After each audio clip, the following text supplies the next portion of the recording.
मेरा पति सड़क किनारे रिक्शा चलाता था, जबकि मैं बाजार की छोटी छोटी दुकानों पर मदद का काम संभालती रहती। हम दोनों ही बिना बच्चे थे। एक रात चांद निकलने से ठीक पहले दरवाजे पर हल्की सी खटखटाहट हुई। जब हमने दरवाजा खोला तो ये नज़ारा देखकर हम दंग रह गए कि बाहर दो जुड़वा लड़कियां लेटी हुई थीं और उनके पास एक मोटा थैला पैसों से भरा पड़ा था। लेकिन जैसे ही मेरी नज़र उन लड़कियों के कंधों पर पड़ी, जहां एक पुराना निशान था जो मेरे और मेरे पति के नाम मीरा और हरी से मिलता जुलता लग रहा था, मैं वहीं गिर पड़ी। कभी कभी लगता है कि सारी मुसीबतें जैसे मेरी जिंदगी का पता लगाती फिरती हैं और आखिरकार हमारे ही घर पहुंच जाती हैं। हम तो पहले से गरीबी की चपेट में थे, ऊपर से पढ़े लिखे भी नहीं, और सबसे बड़ा दर्द था बिना संतान का, वो जख्म जो हर रोज हमारे दिलों में ताज़ा हो जाता। जब हमारी शादी हुई थी तब हालात इतने बुरे नहीं थे। मेरा पति रोज सड़क पर रिक्शा चलाने का काम करता था। वो एक मेहनती रिक्शा वाला था। उसके हाथ सख्त थे, उंगलियों पर घाव पड़ जाते, और शाम को घर लौटते वक्त उसके नाखूनों के पास धूल जमी रहती। धूल मिट्टी उसकी सारी मेहनत की कहानी बता देती। हम एक छोटे से कस्बे के झोंपड़े जैसे घर में रहते थे। दीवारों का गारा उखड़ा हुआ था और बरसात में छत से पानी टपकता। लेकिन फिर भी हम हंसते थे, क्योंकि दिल में ये उम्मीद थी कि वक्त जरूर बदलेगा। शादी को 2.5-3 साल हो चुके थे, लेकिन कोई बच्चा नहीं हुआ। उसी से ससुराल वालों का रवैया बदलने लगा। पहले तो बातों में ताने, फिर कड़वे बोल और तिरछी नजरें, और आखिर एक शाम साफ कह दिया कि हम दोनों अब इस घर में नहीं रह सकते। वो शाम मेरी जिंदगी का सबसे कड़वा दिन था। मैंने अपने पति की आंखों में वो हार देखी जो किसी आदमी को अंदर से तोड़ देती है। हमने अपना सामान बांधा और उस घर से निकल आए। असली मुसीबत तो उसके बाद शुरू हुई। पहले खर्चे सब मिलकर चलते थे, किराया, बिजली का बिल सब बांटकर भरते। लेकिन अब सारा बोझ हमारे कंधों पर आ गया। धीरे धीरे हम आपस में झगड़ने लगे। कभी मैं थक कर कह देती कि ये जिंदगी तो बस किसी तरह काटनी है, और कभी वो चुप होकर बैठ जाता, जैसे शब्द भी उसके साथ छोड़ गए हों। हमारा कस्बा छोटा था, यहाँ नौकरी के ज्यादा मौके नहीं। हाँ, कस्बे में बड़े बड़े बंगले जरूर थे। उनके दरवाजे हमेशा बंद रहते, लेकिन अंदर नौकरों का आना जाना लगा रहता। उन्हीं बंगलों में बर्तन मांजने, झाड़ू लगाने और कपड़े धोने का काम मुझे मिल जाता। मेरा पति रोज सुबह कस्बे के बाजार जाता और एक चौक पर रिक्शा खड़ा कर लेता। लोग अपनी पुरानी रिक्शाएं मरम्मत के लिए लाते, और वो दिन भर धूप में बैठकर काम करता। गर्मी में उसकी पीठ जल जाती, सर्दी में हाथ ठंडे हो जाते, लेकिन वो रुके बिना काम करता, क्योंकि यही उसका गुजारा था। एक दिन मोहल्ले की एक औरत ने मुझसे कहा, तुम क्यों सारा दिन घर में बैठी रहती हो? बंगलों में काम कर लो, 2 पैसे और आ जाएंगे। मैंने सोचा, ये ठीक कह रही है। लेकिन जब शाम को हरी आया और मैंने बात कही, तो वो तुरंत बोला, मेरे पास तुम्हारी 1000 शिकायतें हैं, लेकिन मैं नहीं चाहता कि तुम किसी के घर जाकर नौकरानी बनी घूमो। मैं उसकी बात सुनकर थोड़ी देर चुप रही, फिर बोली, मैं भी नहीं चाहती कि तुम सारी जिंदगी रिक्शों के पीछे ही पड़े रहो। हम दोनों तो एक दूसरे का सहारा हैं। मैं चाहती हूं कि तुम्हारे साथ चलकर बोझ उठाऊं। ये सुनकर उसकी आंखों में आंसू आ गए। मैंने अपनी जिंदगी में आदमी को रोते हुए बहुत कम देखा था। औरत का रोना तो समाज नजरअंदाज कर देता है। खुद औरत भी इसे छोटी बात समझ लेती। लेकिन जब आदमी की आंख से आंसू निकलता है तो दिल जैसे टूटकर बिखर जाता। उस पल मेरा दिल पिघल गया और मैंने सारे गिले शिकवे भुला दिए। मैंने कहा, अगर तुम मना करोगे तो मैं ये काम नहीं करूंगी, लेकिन मैं तुम्हारी मदद करना चाहती हूँ, तुम्हारे साथ खड़ी रहना चाहती हूँ। वो थोड़ी देर सोचता रहा, फिर सिर हिला दिया। उसके बाद मैं भी कस्बे के बड़े बंगलों में सफाई, बर्तन धोने और कपड़े धोने का काम करने लगी। सुबह जब वो बाजार जाता तो मैं भी अपने झाड़ू, पोछा और बाल्टी लेकर निकल जाती। दिन भर का काम आसान नहीं था। कभी किसी के बच्चे बर्तन तोड़ देते और दोष मुझ पर आ जाता। कभी कपड़ों पर दाग रह जाते और फिर से धुलवाने पड़ते। लेकिन मैं सहती रही, क्योंकि शाम को जब घर लौटते तो हमारे हाथों में थोड़े थोड़े पैसे होते, और वही हमारे लिए सुकून का सहारा बन जाते। हम जिंदगी से खुश तो नहीं थे, लेकिन भगवान का शुक्र था कि 2 वक्त की रोटी नसीब हो रही थी। रात को हम दोनों बातें करते और अगले दिन की थकान भूल जाते। मेरा पति कभी कभी कहता, अगर भगवान ने हमें बच्चा नहीं दिया तो क्या हुआ, हम एक दूसरे के साथ तो हैं। ये शब्द मेरे लिए सबसे बड़ी तसल्ली थे, लेकिन दिल के कोने में वो ख्वाहिश हमेशा बाकी रहती, जो हर औरत के दिल में होती है, कि वो एक दिन माँ बने और अपने बच्चे को गोद में उठाए। मैं रात को अक्सर प्रार्थना करती और उम्मीद करती कि शायद भगवान एक दिन मेरी प्रार्थना सुन ले। असल में समाज ऐसा है कि वो आदमी के दिल में शक का बीज बो देता है। लोग अपने घरों में सुकून से नहीं रहते, लेकिन दूसरों के घर की बातों में मिर्च मसाला डालते हैं। अब सब मेरे पति से कहने लगे कि हरी तो पागल हो गया है, अपनी बीवी को बड़े बड़े बंगलों में काम करने भेजता है, और ऊपर से ये बात भी जोड़ते कि उसकी बीवी तो खूबसूरत भी है, जैसे खूबसूरती कोई अपराध हो, और मैं सिर्फ इसलिए काम पर जाती हूं कि लोगों की नजरों में आऊं। मेरे पति के लिए ये सारी बातें सुनना आसान नहीं था, लेकिन मुझे खुशी थी कि उसे मुझ पर भरोसा था। वो इन सब बातों पर मुस्कुरा देता और कहता, ये लोग बस बातें करने के लिए पैदा हुए हैं। बंगले वाले भी वैसे नहीं थे जैसे कस्बे में लोग बताते। उनके अपने मसले थे, बल्कि बंगले की भी एक अजीब कहानी थी, जिसे मैं अक्सर घर आकर अपने पति को सुनाती। क्योंकि हमारे घर में न टीवी था न मोबाइल, इसलिए बंगले में जो कुछ देखती वही मेरी दुनिया से जुड़ने का जरिया बन जाता। बंगले का मालिक की जिंदगी भी सामान्य नहीं थी। उसने 3 शादियां कर रखी थीं, और कस्बे में ये बात मशहूर थी कि उसने ये सब इसलिए किया क्योंकि उसे किसी भी बीवी से बेटा नसीब नहीं हुआ था। उसकी बीवियां और बेटियां तो थीं, लेकिन बेटे का ख्वाब अभी भी उसके दिल में था। लोग कहते, वो इसी उम्मीद में शादियां करता जा रहा है कि शायद किसी दिन किस्मत उस पर मेहरबान हो जाए। मैं जब ये सब सुनती तो सोचती कि चलो, कम से कम उसके घर में बेटियां तो हैं। हमारे यहाँ तो वो भी नहीं। अगर बेटी भी होती तो हम कितने खुश होते, ये बयान नहीं कर सकती, क्योंकि मैं जानती थी कि माँ बनने का एहसास कैसा होता है, और बेटी की हंसी और बातें घर को कितना रोशन कर देती हैं। एक दिन मैंने अपने पति से कहा, चलो बांझपन का इलाज करवा लेते हैं, शायद भगवान चाहे तो हमें भी खुशी नसीब हो। वो तुरंत मान गया और हम दोनों कस्बे के एक क्लिनिक गए। लेकिन जब इलाज की पूरी जानकारी सुनी तो हमारे दिल बैठ गए। इलाज इतना महंगा था कि हमारी पहुंच से बाहर। डॉक्टर ने कहा, सबसे पहले कुछ जांचें होंगी, जिनकी फीस ही हजारों में, फिर लंबे महीनों का इलाज और महंगी दवाइयां। ये सुनकर मुझे लगा जैसे मेरी उम्मीद का दीपक बुझ गया हो। हम दोनों चुपचाप लौट आए। रास्ते में वो बोला, जब भगवान चाहेगा तब संतान होगी। ये कोई खांसी जुकाम नहीं है कि दवा खाओ और ठीक हो जाओ। ये तो नसीब का मामला है। मैं भी जानती थी कि वो सच कह रहा है, लेकिन फिर भी दिल में एक चुभन रहती। एक दिन मैंने उससे पूछा, तुम्हें बेटा पसंद है या बेटियां? उसने हंसकर कहा, मुझे तो बेटियां ही पसंद हैं। मैंने ये बात पहले भी नोट की थी कि जब किसी आदमी से पूछा जाए कि बेटियां पसंद हैं या बेटा, तो अक्सर आदमी बेटियां ही कहते हैं। शायद इसलिए कि बेटियां बाप के दिल के ज्यादा करीब होती हैं। मगर हकीकत ये है कि समाज की नज़रों में माँ बाप की इज्जत अक्सर बेटे के पैदा होने पर ही बढ़ती है। बेटी की पैदाइश पर भी लोग खुशी मनाते हैं, लेकिन उस खुशी में कहीं न कहीं थोड़ा सा दुख छुपा होता है। खैर, हमने अपने दिल को समझा लिया। जिंदगी अपनी रफ्तार से चलती रही और हमने सब्र का सहारा लिया। बच्चे की कमी बहुत महसूस होती थी, मगर हमने कभी उसे अपने ऊपर हावी नहीं होने दिया। जब से मैंने काम शुरू किया था, घर की कुछ जरूरी चीजें ले ली थीं, जैसे नई चादरें, 2 अच्छे बर्तन और एक छोटा सा पंखा, जिसके बिना गर्मी में गुजारा नामुमकिन था।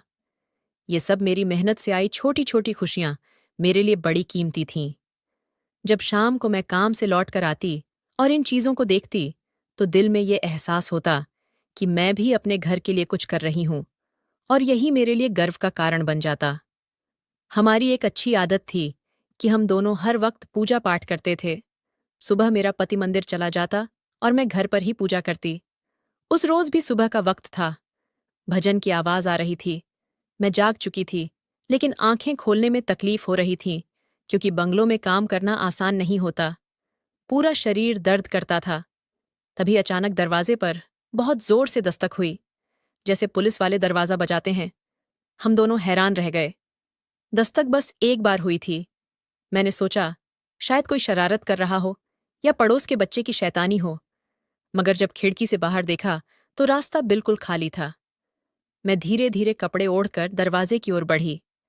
दिल बहुत तेज धड़क रहा था, जैसे कोई अनहोनी होने वाली हो। मेरा पति भी बाहर देखने लगा, मगर दूर दूर तक कोई नजर नहीं आया। तभी मेरी नजर दरवाजे के पास पड़ी एक बड़ी सी टोकरी पर। टोकरी बांस की बनी थी और उसमें से हल्की सी खुशबू आ रही थी। उसके अंदर दो छोटे छोटे कपड़ों में लिपटे हुए मासूम जिस्म लेटे थे। मैंने फौरन टोकरी उठाई। टोकरी अभी भी हल्की सी गर्म थी, जैसे किसी ने अभी अभी रखी हो।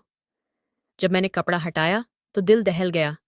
सामने दो नन्हे नन्हे चेहरे थे, जो अभी अभी इस दुनिया में आए थे। दोनों की आंखें बंद थीं और वे खामोशी से सांस ले रहे थे।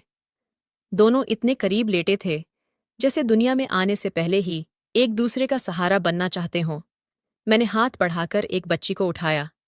उसकी त्वचा नरम थी, सांस तेज थी, बाल अब भी गीले थे और सिर पर एक पतला कपड़ा लिपटा था। मैंने उसे सीने से लगाया तो दिल में लगा जैसे सदियों की खालीपन भर गया हो। तभी मेरे पति ने नीचे झुककर पास रखे एक बड़े काले बैग को उठाया। बैग मोटे कपड़े का था, उस पर कोई निशान नहीं था। जिप खोलते ही अंदर नोटों की गड्डियां करीने से रखी हुई दिखाई दी। इतनी बड़ी रकम मैंने जिंदगी में कभी एक साथ नहीं देखी थी। मेरे हाथ कांपने लगे। हम टोकरी और बैग दोनों अंदर ले आए और दरवाजा बंद कर दिया। दिल जोर जोर से धड़क रहा था। बैग के अंदर एक खत भी रखा था। कागज पुराना और दागदार था, लिखावट भारी थी। खत में लिखा था, ये बेटियां हमारी अमानत हैं, इन्हें अपने पास रखो और इनका ख्याल रखो। अगर इनके साथ जरा सी भी लापरवाही की तो जान से हाथ धो बैठोगे। ये पैसे इन्हीं बच्चियों के लिए हैं, इन्हीं पर खर्च करना और अपना भी भला कर लेना। हम तुम पर नजर रखेंगे। ये पंक्तियां पढ़कर मेरा खून जम गया। मैंने सिर उठाकर अपने पति की आंखों में देखा, जिसमें खुशी, डर और शर्मिंदगी सब कुछ मिला हुआ था। उसने कहा, चलो पुलिस को बता देते हैं, शायद ये गलत तरीका हो। मगर मैंने तुरंत कहा, नहीं, इन्हें हम पुलिस को नहीं देंगे।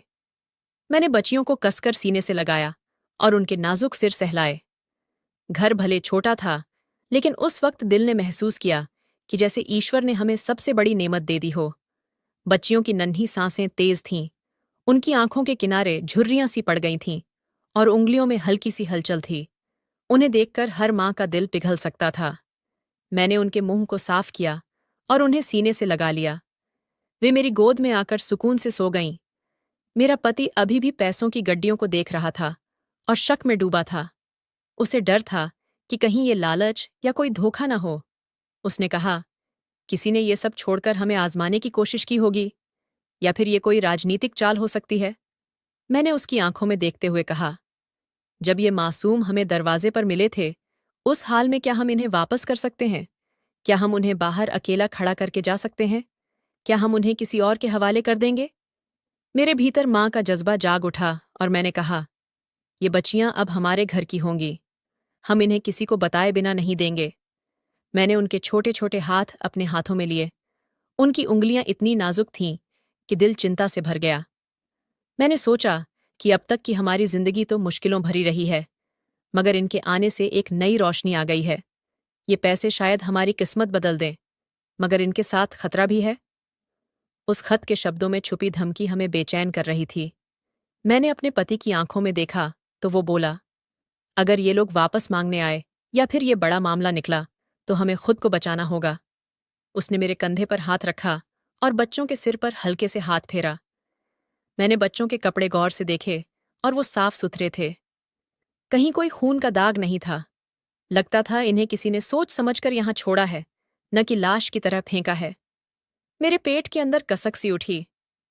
अगर मैं उनकी असली माँ होती तो कैसी हालत में होती?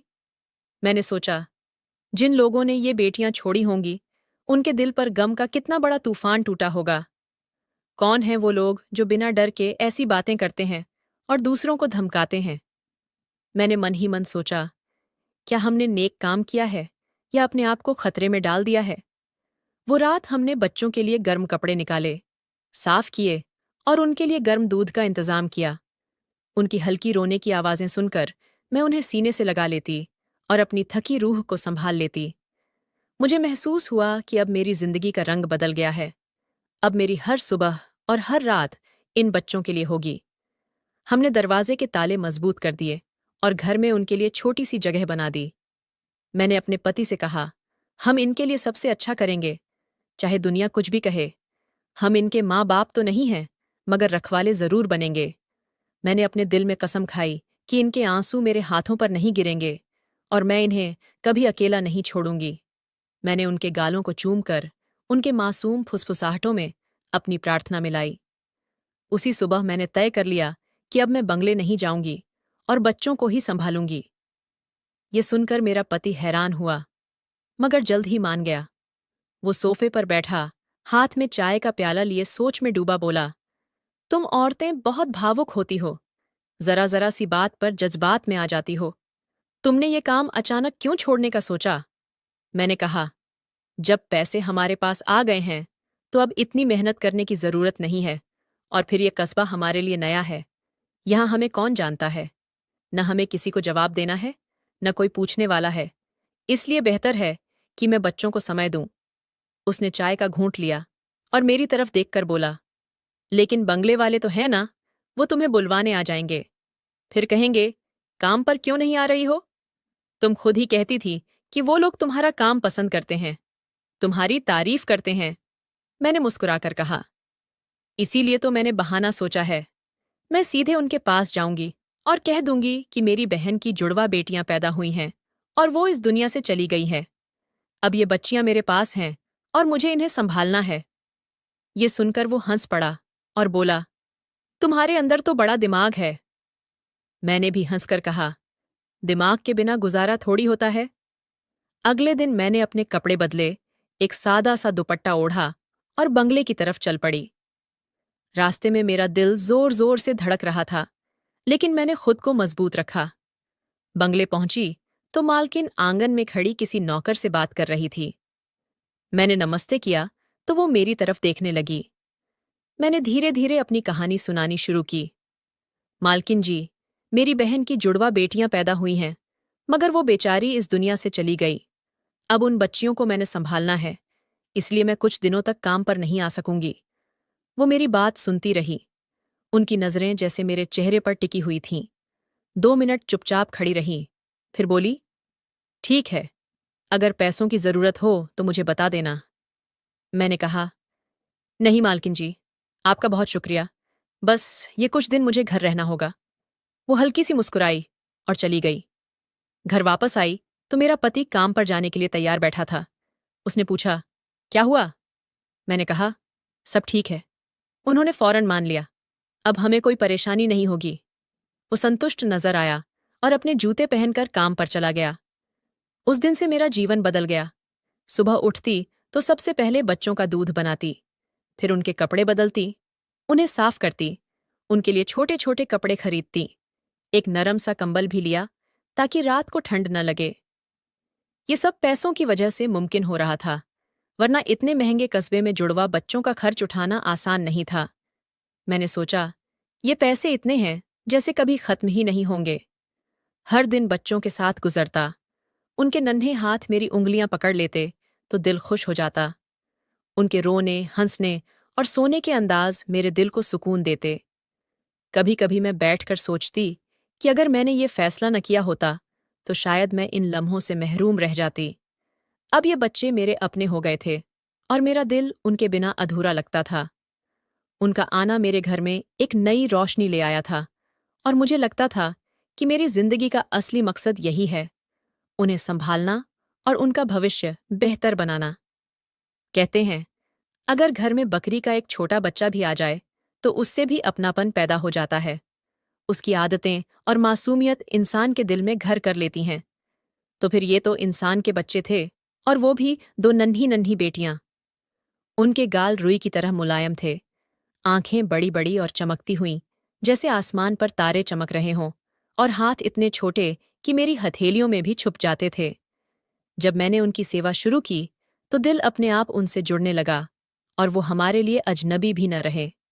मेरे पति ने एक दिन गंभीर लहजे में कहा, तुम ये बात दिल से कभी न निकालना कि ये बच्चियां हमारे पास अमानत हैं, इनके साथ दिल मत लगाना। ये किसी और की औलाद है। मैंने तुरंत कहा, मैं जानती हूं, मैं दिल नहीं लगा रही। लेकिन हकीकत ये थी कि मेरा दिल तो पहली नज़र में ही उनसे लग चुका था। मैं चाहकर भी ये नहीं भूल सकती थी कि एक दिन ये मुझसे दूर हो जाएंगी, और ये सोच मेरे दिल को चीर देती थी। इसलिए मैंने अपने दिल को बहलाने के लिए यही फैसला किया कि इस बात को याद ही न करूं। मैं बस उनका ख्याल रखती रहूं और हर दिन को अपनी जिंदगी का आखिरी दिन समझकर उन पर मोहब्बत लुटाती रहूं। यूं करते करते 1 महीना गुजर गया। इस दौरान मैंने उनके लिए नए कपड़े सिलवाए, दूध का इंतजाम किया, उनके सोने के लिए नरम सी गद्दी बनवा दी। मैं हर वक्त यही सोचती रहती कि कहीं ये दोनों भूखी न रह जाएं या किसी तरह की तकलीफ न हो। उनकी हल्की सी आवाज पर भी मैं दौड़कर उठ जाती और उनके रोने से पहले ही उन्हें सीने से लगा लेती। एक दिन बंगले की बड़ी मालकिन ने मुझे बुलाया। जैसे ही मैं उनके सामने पहुंची, वो आराम कुर्सी पर बैठी चाय पी रही थी।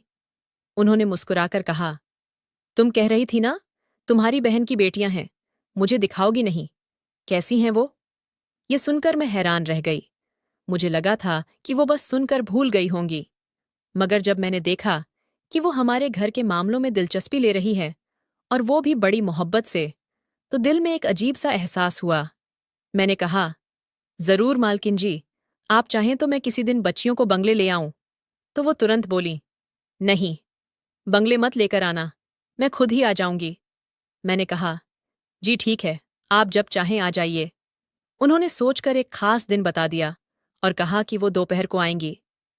उस दिन मैंने सुबह से ही घर की सफाई की, फर्श धोया, कमरा सजा दिया और खाने में चावल व मुर्गी का सालन बनाया। बच्चों को भी नहलाकर साफ सुथरा कर दिया। लेकिन वो दोपहर को नहीं आईं और रात के अंधेरे में अचानक आ पहुंची। उनके साथ एक नौकरानी भी थी और हाथ में छोटा सा बैग था। आते ही बोली, मुझे देर हो गई, इसलिए अभी आई हूं, और फिर सीधे बच्चियों के पास चली गईं। उन्होंने दोनों को बारी बारी से गोद में उठाया, गालों को चूमा और कहा, ये तो बहुत प्यारी हैं। उनकी आंखों में एक नरम सी चमक थी, जैसे इन मासूम बच्चियों को देखकर उनके दिल में भी सच्ची मोहब्बत जाग उठी हो। थोड़ी देर बाद जब वो जाने लगीं, तो जाते जाते दोनों के लिए 100 रुपए दे गईं। मैंने तुरंत पैसे संभाल लिए और उनका शुक्रिया अदा किया। जब पति आया तो मैंने उसे सारी बात बताई। वो सुनकर मुस्कुराया और बोला, वाकई मालकिन जी बहुत अच्छी महिला हैं, वरना कौन किसी के लिए इतनी फिक्र करता है। हमने तय किया कि उन पैसों से हम अपने लिए कुछ नहीं खरीदेंगे। हम अपनी सादी जिंदगी ही जिएंगे, वही मामूली खाना, वही कपड़े। ये रकम सिर्फ और सिर्फ बच्चियों पर ही खर्च होगी। हम गरीब थे, जरूरतमंद थे, मगर बेईमान नहीं थे। हमें मालूम था कि पैसों के लालच में बड़े बड़े लोग बदल जाते हैं, लेकिन भगवान का शुक्र था कि हमारा दिल अभी तक साफ था। कभी कभी ऐसा होता कि मैं दिन भर बच्चियों को संभालते संभालते थक जाती। अलग अलग बोतलें बनाना, धोना, सिलाई करना, रात को कई बार उठकर दूध पिलाना। लेकिन उनकी मासूम मुस्कान देखते ही सारी थकान मिट जाती। क्योंकि उनके नाम किसी को मालूम नहीं थे, इसलिए मैंने खुद ही एक का नाम आरती और दूसरी का नाम प्रिया रख दिया। ये दोनों नाम मेरे दिल के बहुत करीब थे, और जब मैं उन्हें पुकारती तो दिल को अजीब सा सुकून मिलता। अब तो मुझे ये भी याद नहीं रहा था कि मैं कभी माँ नहीं बन सकती थी। उनका होना मेरे घर को मुकम्मल कर रहा था और मेरा खाली आंगन जैसे भर चुका था। वक्त गुजरने लगा। आरती और प्रिया मेरे दिल के ऐसे टुकड़े बन चुकी थीं जैसे मेरी अपनी जान उनमें बसी हो। सुबह आंख खुलते ही सबसे पहले मैं उनके मासूम चेहरे देखती और उनकी मुस्कुराहट मेरे दिल को खुशी से भर देती। मेरा दिन उनके साथ खेलते, हंसते और खिलाते पिलाते ही गुजरता। अब वे इतनी समझदार हो चुकी थीं कि अपने इशारों से मुझे सब कुछ समझा देतीं। उनके नन्हे हाथ जब मेरे हाथों को पकड़ते तो मुझे लगता जैसे मेरी पूरी जिंदगी थाम ली हो। जब उन्होंने डगमगाते कदमों से चलना शुरू किया तो मैं हैरान रह गई। जैसे कल ही मैंने उन्हें पहली बार गोद में लिया था, और अब वही छोटे छोटे पैर कमरे के एक कोने से दूसरे कोने तक भागने लगे थे। उनका एक दूसरे के पीछे हंसते हुए दौड़ना मेरी आंखों को सुकून देता, और उनकी किलकारियां पूरे घर को जन्नत बना देतीं। आरती और प्रिया दोनों अब 14 महीने की हो चुकी थीं। इन्हीं खुशियों और सुकून भरे दिनों में अचानक बंगले से एक ऐसी खबर आई जिसने सबके दिलों को बोझिल कर दिया। खबर बड़ी मालकिन के परिवार की थी। उनकी भाभी, जो दरअसल उनकी सगी बहन भी थी, इस दुनिया से चल बसी थीं। ये सुनकर मेरा दिल कांप उठा, क्योंकि मैं जानती थी कि बड़ी मालकिन अपनी बहन से कितनी मोहब्बत करती थीं। उनकी बहन ने अब तक केवल 2 बेटियां ही जन्मी थीं और वो फिर से मां बनने वाली थीं। मगर किस्मत को कुछ और मंजूर था। बच्चा जन्म देते वक्त उन्होंने अपनी जान गंवा दी और नवजात भी जिंदा न रह सका। ये खबर बंगले पर बिजली की तरह गिरी। पूरा घर गम में डूब गया। किसी का मन खाने पीने तक में नहीं लगता था। हर कोई अपने कमरे में चुपचाप बैठा रहता और बड़ी मालकिन तो हर वक्त आंखों में आंसू लिए अपनी बहन की तस्वीर के सामने बैठी रहतीं। कभी कभी वो इतना रोतीं कि उनकी आवाज मुझे बाहर खड़े होने पर भी सुनाई देती। ऐसे ही 5 महीने गुजर गए। वक्त ने घाव को थोड़ा हल्का तो कर दिया, मगर बहन को खोने का दर्द कहाँ खत्म होता है। मैंने कई बार बड़ी मालकिन को सोच में गुम देखा था, लेकिन वो मेरे सामने इस विषय पर कभी बात नहीं करती थीं। फिर एक दिन अचानक कुछ ऐसा हुआ जिसने मुझे हैरान कर दिया। बड़ी मालकिन हमारे घर आ गईं। वो कभी यूं ही हमारे घर नहीं आती थीं। ज्यादा से ज्यादा किसी काम से नौकर को भेज देतीं। इसलिए जब मैंने उन्हें आंगन में दाखिल होते देखा तो मेरा दिल जोर से धड़कने लगा। मैं हैरान थी कि वो इस समय यहां क्यों आई हैं। वो धीरे धीरे चलती हुई मेरे पास आईं और चुपचाप कुर्सी पर बैठ गईं। उनके चेहरे पर वही गंभीरता थी जो मैं कुछ महीनों से देख रही थी, मगर आज उसमें कुछ और भी था, जैसे वो कोई अहम फैसला करके आई हों। मैंने चुपचाप उनके लिए पानी का गिलास रखा और उनके सामने बैठ गई। मेरा दिल बार बार यही सोच रहा था कि आखिर क्या बात है जो वो खुद चलकर मेरे घर कहने आई हैं। मैं उनकी ही मुख्य नौकरानी थी और बंगले में उनके कमरे की सफाई, वो उनके निजी काम मेरी जिम्मेदारी थी। इसलिए हमारे बीच कभी कभी ऐसी बातें हो जाती थीं जो आम नौकरानी और मालकिन के बीच नहीं होतीं। मैं कभी कभार अपने दिल का बोझ उनसे हल्का कर लेती और वो भी कभी मुझसे कोई छोटी मोटी बात कह देतीं। लेकिन ये रिश्ता दोस्ती नहीं था। ये बस एक ऐसा रिश्ता था जिसमें वो मेरे साथ इज्जत और नरमी से पेश आतीं और मैं उनकी सेवा दिल से करती। आज मगर उनकी आंखों में कुछ और ही था, जैसे कोई ऐसा राज हो जो वो सिर्फ मुझसे कहना चाहती हों। मुझे ऐसा महसूस हो रहा था कि मेरी जिंदगी में कोई नया मोड़ आने वाला है और उनके चेहरे की गंभीरता मेरे दिल में अजीब सी बेचैनी पैदा कर रही थी। मैं खामोशी से उनके बोलने का इंतजार कर रही थी। उन्होंने धीरे से पानी का गिलास होठों से लगाया और एक ही सांस में पी लिया। फिर गिलास को मेज पर रखते हुए मेरी तरफ गहरी नजर से देखा, जैसे अपने दिल का कोई भारी बोझ खोलने वाली हों। उनकी आंखों में नमी भी थी और एक अजीब सा बोझ भी जो बरसों से दबा हुआ था। उन्होंने नरमी से कहा, दोनों बेटियों को लेकर आओ। पहले तो मैं उनके लहजे को समझ न पाई, मगर जैसे ही ये अल्फाज मेरे कानों में पड़े, मेरा दिल जोर से धड़क उठा। मैं तुरंत अंदर गई और आरती प्रिया को अपनी बाहों में उठा लाई। उनके नन्हे हाथ मेरे दुपट्टे से लिपटे हुए थे और वो मासूम आंखों से मुझे देख रही थीं। मैं उन्हें लेकर बाहर आई और बड़ी मालकिन के सामने खड़ी हो गई। बड़ी मालकिन ने मुस्कुराकर दोनों को अपनी गोद में ले लिया। उनके हाथों की नरमी और गोद की गर्माहट ने बच्चियों को तुरंत सुकून दिया और वो दोनों हंसने लगीं। बड़ी मालकिन के दुपट्टे से खेलने लगीं। उस पल मैंने पहली बार उनके चेहरे पर वो ममता देखी जो सिर्फ माँ के दिल में होती है। उन्होंने बच्चियों के बालों को सहलाया और फिर धीरे धीरे बोलना शुरू किया। उनकी आवाज में दर्द भी था और एक अजीब सा सुकून भी, जैसे बरसों का बोझ उतर रहा हो। उन्होंने कहा, ये बच्चियां दरअसल मेरी बहन की बेटियां हैं। जब सालों पहले उसने जुड़वा बेटियां पैदा कीं, तो घर के लोग बातें करने लगे और उसके जालिम पति ने उस पर जुल्म ढाना शुरू कर दिया।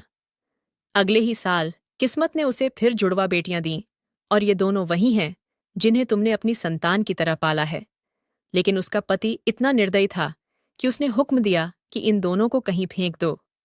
उसका कहना था कि ये औरत तो बस बेटियां ही पैदा करेगी और ये बेटियां बड़ी होकर बंगले का खजाना अपने साथ ले जाएंगी। इनका कोई फायदा नहीं होगा। ये सुनकर मेरे रोंगटे खड़े हो गए। बड़ी मालकिन ने गहरी सांस लेकर आगे कहा। तब मैंने एक फैसला किया, जो शायद कोई भी माँ जैसी बहन करती। मैंने अपने भरोसेमंद नौकर से कहा कि इन दोनों को तुम्हारे दरवाजे के बाहर छोड़ आए और साथ ही बहुत सारे पैसे भी रख दे, ताकि तुम्हें कभी बोझ महसूस न हो, क्योंकि मुझे पता था कि तुम गरीब हो, निसंतान हो और बच्चों से बेहद मोहब्बत करती हो। मैंने कई बार तुम्हारे मुंह से सुना था कि तुम्हें बच्चे बहुत प्यारे लगते हैं, इसलिए मुझे लगा कि अगर ये कहीं रह सकती हैं तो वो तुम्हारे पास। मैंने जो खत लिखा उसमें बातें सिर्फ इसलिए थीं कि तुम इन्हें अपना समझकर पाल सको, वरना हम कभी किसी ऐसे शख्स के साथ बुरा नहीं करते जो हमारी मदद करता है। उनकी आंखें भर आईं और वो धीरे से बोलीं, तीसरी बार जब मेरी बहन माँ बनी तो बेटी पैदा करने के गुनाह में उसकी जान ले ली गई। उसका पति तो पहले ही दरिंदा था, वो तो पहली ही बार इन्हें कूड़े में फेंक देना चाहता था। तब मुझे लगा कि अब ये दोनों बच्चियां अगर कहीं रह सकती हैं तो वो तुम्हारे पास ही हैं, क्योंकि तुमने इन्हें खून का नहीं, दिल का रिश्ता दिया है। मेरी अपनी भी 4 बेटियां हैं और मेरा पति अब दूसरी शादी की सोच रहा है। इस बंगले में बेटियों की इज्जत नहीं है। यहाँ बेटी पैदा करना किसी गुनाह से कम नहीं समझा जाता। इसलिए मैं चाहती हूँ कि ये दोनों हमेशा तुम्हारे पास रहें। क्या तुम्हें इसमें कोई आपत्ति होगी? मैं उनकी बात सुनकर कुछ लम्हों तक खामोश रही। मेरे दिल में जैसे खुशी का दरिया उमड़ पड़ा और मेरी आंखों से आंसू अपने आप बह निकले। मैंने कहा, आपत्ति कैसी? मैं तो इनके बिना एक पल भी नहीं रह सकती। रोज डरती थी कि कहीं कोई आकर इन्हें मुझसे छीन न ले जाए। आपने मेरा ये डर खत्म कर दिया, मुझे माँ होने का सबसे बड़ा सुकून दे दिया। इतने में मेरा पति भी आ गया। वो आधी बात सुन चुका था। मैंने उसे बाकी सब बताया तो वो भी मुस्कुराकर बोला, मुझे भी कोई आपत्ति नहीं, बल्कि ये दोनों तो हमारी जान है। बड़ी मालकिन ने कहा, अब इनका ख्याल रखना और पैसों की चिंता मत करना। हम पैसे भेजते रहेंगे, क्योंकि आखिर ये हमारे खानदान की इज्जत है। वो हमारे घर को देख रही थीं, जहां हर कोने में बच्चियों के खिलौने, कपड़े और खेलने की चीजें बिखरी हुई थीं। वो देख रही थीं कि हम उनका किस कदर ध्यान रखते हैं और उनकी सेहत और खुशी सब ठीक है। ये देखकर वो संतुष्ट होकर उठीं और जाने लगीं, मगर जाने से पहले एक बार फिर दोनों को चूमा और मेरे हवाले कर दिया। उस दिन मुझे लगा जैसे मेरी जिंदगी का सबसे बड़ा सपना पूरा हो गया हो। मैंने उनके नाम के साथ अपने पति का नाम जोड़ दिया और वे बन गईं आरती हरी और प्रिया हरी। अब वे हमारी संतान हैं, हमेशा के लिए। उस पल मैंने भगवान का शुक्र अदा किया कि उसने मुझे इतनी बड़ी खुशी दी। जब मैंने आरती और प्रिया को अपनी जिंदगी में अपनाया था, तब मुझे अंदाजा भी नहीं था कि ये दोनों नन्ही कलियां मेरे घर का मंजर ही बदल देंगी। पहले मेरा पति सड़क पर रिक्शा चलाने का काम करता था। दिन भर धूप में पसीने से भीगा मेहनत करता और उसके हाथों में छाले पड़ जाते थे। लेकिन बड़ी मालकिन ने जब उसकी नौकरी बदलवाई और उसे बंगले का मुंशी रखवा दिया, तो हमारी जिंदगी ही बदल गई। अब वो साफ सुथरे कपड़े पहनकर दफ्तर जाता, सहकर्मियों के साथ काम करता और लोग भी सम्मान से बात करते। मैं जब भी सोचती कि अगर ये बच्चियां हमारी जिंदगी में न आतीं, तो शायद ये सब मुमकिन न होता, तो मेरा दिल कृतज्ञता से भर जाता। मैं अक्सर कहती कि बेटियां सचमुच रहमत होती हैं, क्योंकि उनके आने से हमारे घर में बरकत और सुकून आ गया था। न सिर्फ आर्थिक हालात बदले, बल्कि दिलों में भी खुशी आ गई थी। इसके बाद ईश्वर ने मुझ पर और कृपा की और मुझे भी संतान से नवाजा। वो भी एक बेटी थी। जब मैंने पहली बार उसे गोद में लिया, तो मेरे दिल में अजीब सा सुकून और खुशी का एहसास हुआ, जैसे दुनिया की सबसे कीमती दौलत मेरे हिस्से में आ गई हो।